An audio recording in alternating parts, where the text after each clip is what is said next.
So we'll have Anthony Joshua versus Daniel Dubois on the 21st of September in Wembley as part of Riyadh season. Fair play to Turki Al-Sheikh bringing Riyadh season to the UK. The undercard looks great as well, but today we're just going to be talking about AJ versus Dubois. Alexander Usyk sent AJ and Daniel a message. Anthony and Daniel, listen, I know IBF title important to you. Tell it my present to you. It's a funny one because it seems strange for Usyk to give up his belt after only just becoming the undisputed heavyweight champion of the world.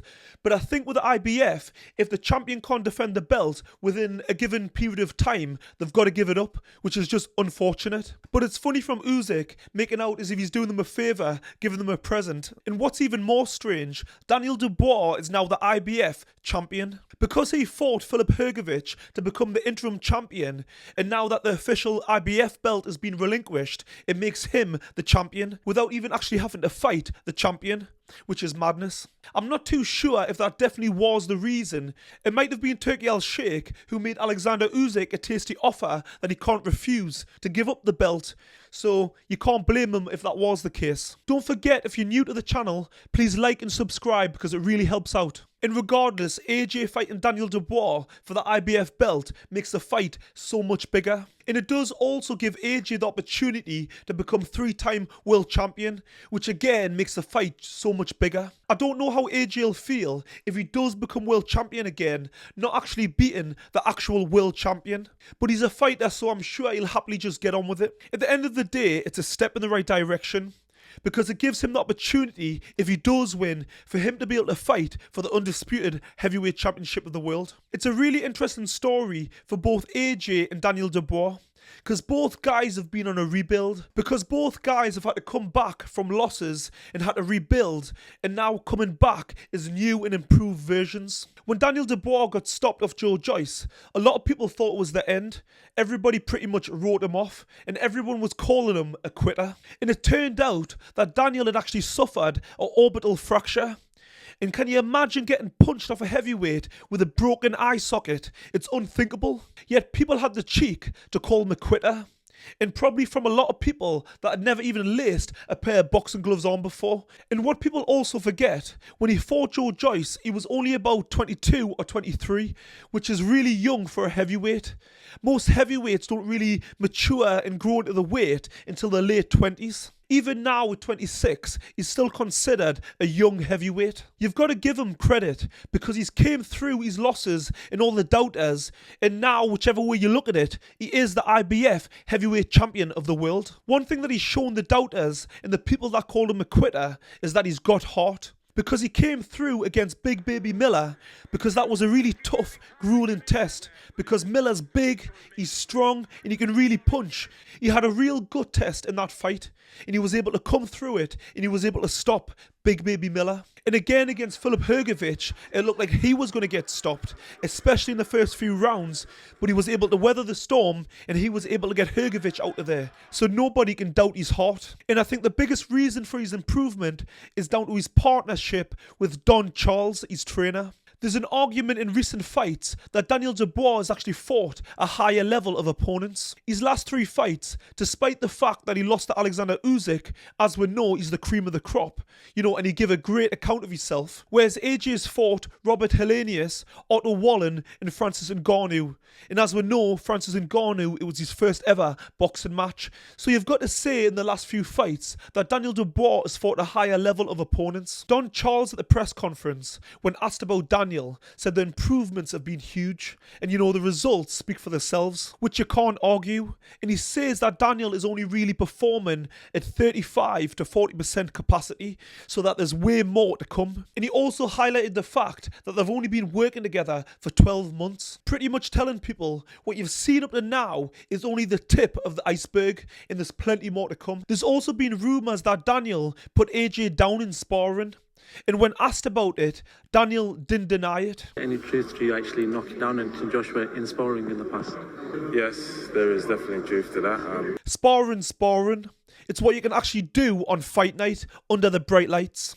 Filip Hrgović had boasted about stopping Daniel Dubois in sparring, and it certainly didn't do him any good, so there you go. Like I said earlier, AJ's also been on a journey. After losing back-to-back to Alexander Usyk, he's since looking in great form. And you can't say the people he's beaten since haven't been great, not necessarily world level. But what do you do in that situation? You go out there and you destroy them, and that's exactly what AJ has done. Pretty much identical to Daniel, AJ turned a corner with his partnership with Ben Davison. And I do think that Ben Davison is a great trainer. He was asked at the press conference, how's he changed AJ? And he says, I haven't. It's more down to the way I communicate with him and get him to follow the tactics. And it would have been easy for Ben Davison to take way more credit. But a credit to him, he didn't. He gave AJ the credit. And in fairness, AJ doesn't need to be taught how to fight. You know, he's Olympic gold medalist, former world champion. You know, all he needs is the tactical side and the mental side. And that's where Ben Davison comes in. And I personally think that's where Ben Davison shines when it comes to the tactical side. I love the way he studies fighters and comes up with a great game plan. We're all seeing what he done with Tyson Fury.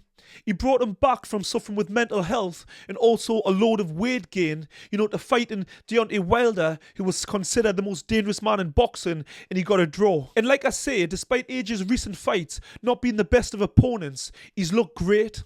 He's looked like the old AJ. Or how I like to put it, the new and improved AJ. And I just think his whole demeanour seems better. Can Daniel Dubois beat Anthony Joshua? The biggest problem Dubois has got is his defence. Because them punches he was taking in the first few rounds against Filip Hrgović, if that was AJ, it would have been good night. And that's the issue we've got. I know eventually Dubois made some adjustments, but you haven't got that long against AJ because the power is completely different. We all know that Filip Hrgović isn't the biggest a puncher. Yes, he throws a lot of punches and he's very accurate, but he doesn't hit nowhere near as hard as AJ. AJ also punches a lot quicker than Hrgović. Yes, he doesn't throw as many, but when he does, they're destructive. So Daniel needs to learn how to get out the way of a backhand. Or if not, he needs to come up with a strategy how to make that punch less effective so he doesn't get caught so cleanly with it. I was actually in Saudi when Daniel fought Filip Hrgović. I was actually in the arena doing a live watch-along on the Pain game with True Geordie in the team. What an amazing experience that was. Daniel has got that undeniable power. And everybody that's ever sparred with him says the same. Everyone says his power is second to none. He's got that get out of jail punch. If Daniel did put AJ down in sparring in the past, there's a chance it could play its part. But you know, it was a long time ago, so I'm just not too sure. Both guys have come a long way since them sparring days. Both guys are absolute freaks of nature. I was lucky enough to train alongside AJ on the GB squad. I've personally seen hundreds of rounds of AJ sparring, so I know exactly what he can do. And I also remember seeing Daniel Dubois when he was only 16 coming for sparring. Even at 16, he was like a grown man. And he came for sparring with my mate Warren Baster, and he was a man at the time. And Warren said he really needed to sink a few in to keep him in check because even at 16, he was a real powerhouse. Daniel is still so young, and he's far from the finished article. And that's where the problem starts and finishes. I just think that this fight has come too early for Daniel. Despite the new and improved version and, you know, his recent form, I think this is just a step too far. I just think that AJ is the more rounded fighter. He's just better in every department. AJ is a full-grown man, and he's got far more experience, both amateur and pro. Former two-time world champion. Daniel Dubois is a good fighter, but he's not a great fighter yet. But he's got time on his side. And that's the thing. Timing is everything. And unfortunately for Daniel, I personally don't think it's his time. This fight is reminiscent of Lennox Lewis versus Frank Bruno. We've got two of the biggest punchers in boxing, so without doubt it's going to be fireworks. I just believe right now that AJ is just too experienced, hits too hard and too accurate, and I think he beats him inside the distance within 6 rounds. Who are you picking? Anthony Joshua or Daniel Dubois? Do you think points or do you think knockout? Please let me know. Don't forget to like and subscribe and go watch this video next.